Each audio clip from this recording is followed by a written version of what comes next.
Investir sur le luxe avec Kering. Kering est une entreprise du CAC 40. Elle figure au top 20 de l'Eurostoxx 50 et elle est également éligible au PEA. Depuis 60 ans, Kering est un des leaders de son industrie, après un tournant en l'an 2000, passant de la distribution vers l'industrie du luxe. Dans sa dernière publication, la société française Kering a démontré une croissance à 2 chiffres et de très belles perspectives pour 2023 et 2024. Qu'elle joint avec un dividende croissant. Dans cette vidéo, on va analyser les forces et les faiblesses de l'action Kering, ainsi qu'analyser sa dernière publication financière.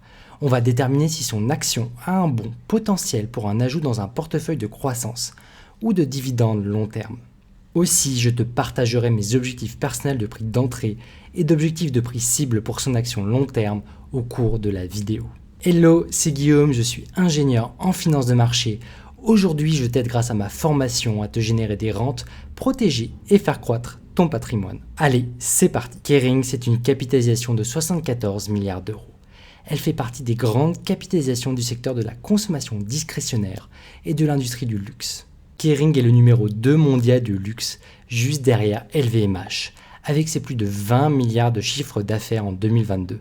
Ce gérant des produits du luxe possède des marques clés, avec Gucci en tête qui représente 52% de son chiffre d'affaires, Yves Saint Laurent avec 19%, Bottega Veneta avec 9% de ses revenus. Entre autres, grandes marques de luxe telles que Balenciaga, Alexander McQueen, Boucheron, Pomellato et bien d'autres. En termes d'exposition géographique de son chiffre d'affaires, Kering réalise 40% de son chiffre en Asie hors Japon et 7% au Japon, soit 47% de son chiffre total en Asie, donc près de la moitié de ses ventes. Kering fait également 27% de ses revenus en Europe de l'Ouest et 20% en Amérique du Nord, et un petit 6% pour le reste de ses marchés, au Moyen-Orient, en Afrique et en Amérique du Sud. J'aime beaucoup la diversité par région des revenus de Kering, avec sa forte exposition à l'Asie, qui est quand même la région numéro 1 pour la croissance de demain dans l'industrie du luxe, avec une classe supérieure chinoise qui est de plus en plus riche année après année. D'ailleurs, la Chine, c'est le deuxième pays au monde qui compte le plus de millionnaires en dollars après les États-Unis.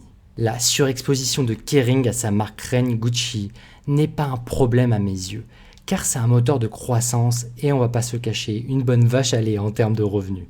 De plus, Gucci s'est montrée très résiliente aux périodes de ralentissement économique. Aussi, Kering a clairement les moyens de faire une grosse acquisition dans les prochaines années, ce qui diluerait son exposition à Gucci.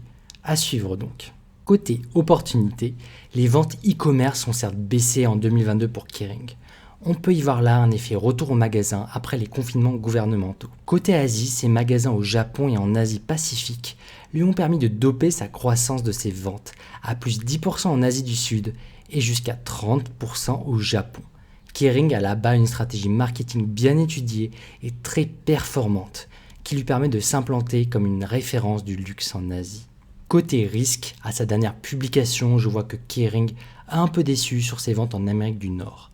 Après, je reste optimiste car la croissance de ses ventes avec Gucci en Asie est vraiment impressionnante et compense largement la contraction aux États-Unis. Seules des régulations fortes sur le luxe en Asie pourraient vraiment être un risque majeur pour Kering. Mais ce n'est pas vraiment anticipable à l'horizon, donc RAS à date et bien sûr ça reste à surveiller en cas de conflit avec la Chine par exemple.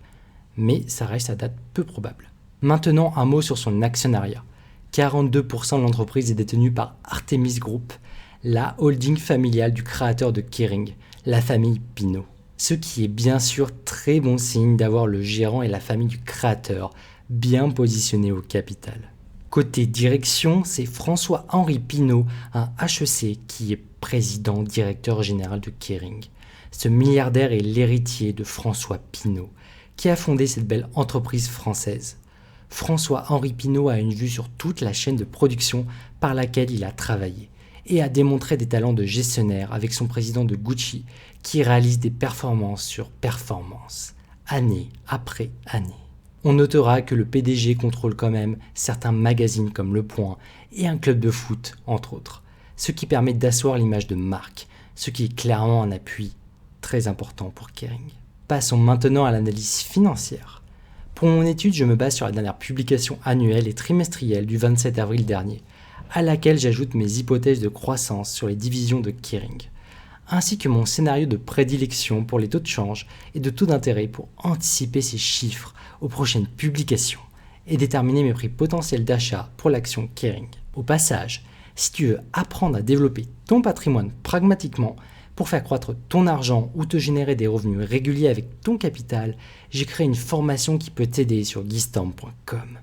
Alors, Kering a battu des records avec 20,3 milliards de chiffre d'affaires en 2022, soit 15% de croissance depuis ses 17,6 milliards de 2021, ce qui est très impressionnant. Ce qui s'explique assez facilement par sa croissance en Asie bien sûr, et notamment au Japon qui est un marché clé pour Gucci. Au vu de ses résultats de Q1, j'anticipe que Kering est sur une tendance à plus 7% pour cette année, et qu'on peut anticiper un chiffre d'affaires en hausse à 21,8 milliards pour la fin de l'année 2023. Côté bénéfices, en 2022, Kering affiche un bénéfice de 3,7 milliards contre 3,3 milliards en 2021, soit plus 12% d'augmentation. Et j'anticipe un profit bien plus important en 2023 à 4,1 milliards. Donc ça fait à peu près 11% d'augmentation pour ses bénéfices horizon 1 an. Clairement, malgré le contexte économique difficile, je vois la croissance de Kering lui permettre de passer 2023 avec brio. Ce qui n'est pas surprenant d'ailleurs dans l'industrie du luxe, dont les clients réguliers sont plutôt épargnés dans les contextes économiques difficiles. Côté dette, Kering voit sa dette nette passer de 4,7 milliards à 7,6 milliards. Cette forte augmentation devrait se contracter pour passer sous les 3 milliards en 2024 si Kering suit son plan de réduction de ses dettes. Avant de te parler des dividendes de Kering, sache que sur guistamp.com, tu pourras trouver des outils d'analyse d'actions et de gestion de portefeuille croissance et dividendes. Côté dividendes, Kering a annoncé payer 14 € par action en 2023, donc une augmentation de 2 € par rapport à l'an dernier et de 6 € de plus qu'il y a 2 ans. Soit, si on prend le cours actuel de 539 € l'action, on arrive à un rendement annuel de ces dividendes bruts pour l'action Kering de 2,6% en 2023. Avec un payout ratio autour de 46%, donc 46% de ses bénéfices qui sont consommés à date pour payer ce dividende, ce qui est dans les clous pour ce type d'industrie. Ce qui est intéressant avec Kering, c'est bien sûr la croissance de son dividende, soutenue par la croissance de l'industrie du luxe qu'elle surperforme. Et à ce prix, le rendement de son dividende devrait dépasser les 3,3% brut annuels d'ici 2025, car j'anticipe que Kering verserait alors 18 € après l'exercice de 2024, et elle continuera à croître année après année.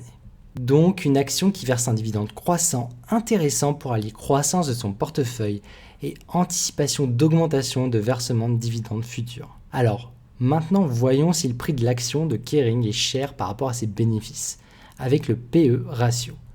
On arrive à un PE à 18 à date. Et au vu de l'augmentation de ses bénéfices, j'anticipe un PE qui atterrirait sur 15 en 2024. Donc une entreprise avec un prix d'action cohérent en 2023, et même attractif car si elle maintient ses bonnes performances, ça serait clairement un bon trade d'horizon 2 ans. Donc à mon sens, Kering a un excellent potentiel pour figurer dans un portefeuille d'actions croissance, moyen et long terme, comme pour les 10 prochaines années. Elle reste à mes yeux à un prix attractif aujourd'hui sans être non plus en solde à date en 2023. Allez, j'ai assez fait durer le suspense, je vais te partager mon avis personnel sur l'action Kering et mon prix cible. D'abord, dans un portefeuille de croissance long terme, j'aurais tendance personnellement à acheter Kering, au prix à date de 530 € l'action, et à continuer à renforcer ma position le long de l'année si elle confirme sa bonne tendance d'augmentation de son chiffre d'affaires et de ses bénéfices à plus 10% par an. Donc à surveiller à la prochaine publication au deuxième trimestre de cette année.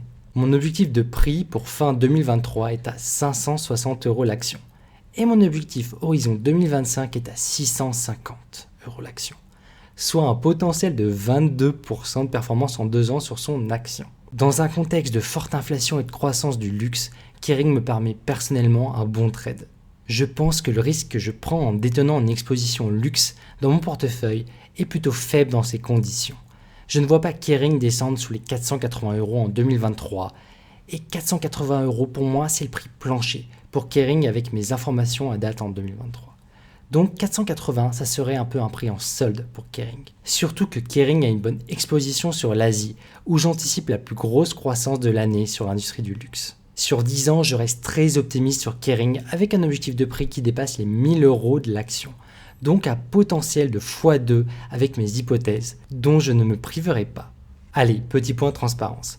Je ne détiens pas d'action Kering au moment où je tourne cette vidéo et j'ai l'intention d'en acheter dans les semaines qui viennent, voire de renforcer après sa publication semestrielle. Donc naturellement ma position personnelle à l'achat peut biaiser ce que je t'ai partagé dans cette vidéo. Après, je n'ai pas de biais de consommateur des produits de luxe, ce qui me permet de rester dans l'analyse des chiffres pour prendre des décisions d'investissement plus pragmatiques. Voilà, si tu as aimé ma vidéo sur Kering, tu devrais également aimer ma vidéo sur LVMH, où j'analyse la plus grande entreprise de France et européenne, numéro 1 mondial du luxe, éligible au PEA. Merci beaucoup à toi d'avoir regardé ma vidéo jusqu'au bout. N'oublie pas de mettre ton plus gros pouce bleu, ça aide beaucoup cette chaîne. Et sur ce, restons pragmatiques. Allez, ciao!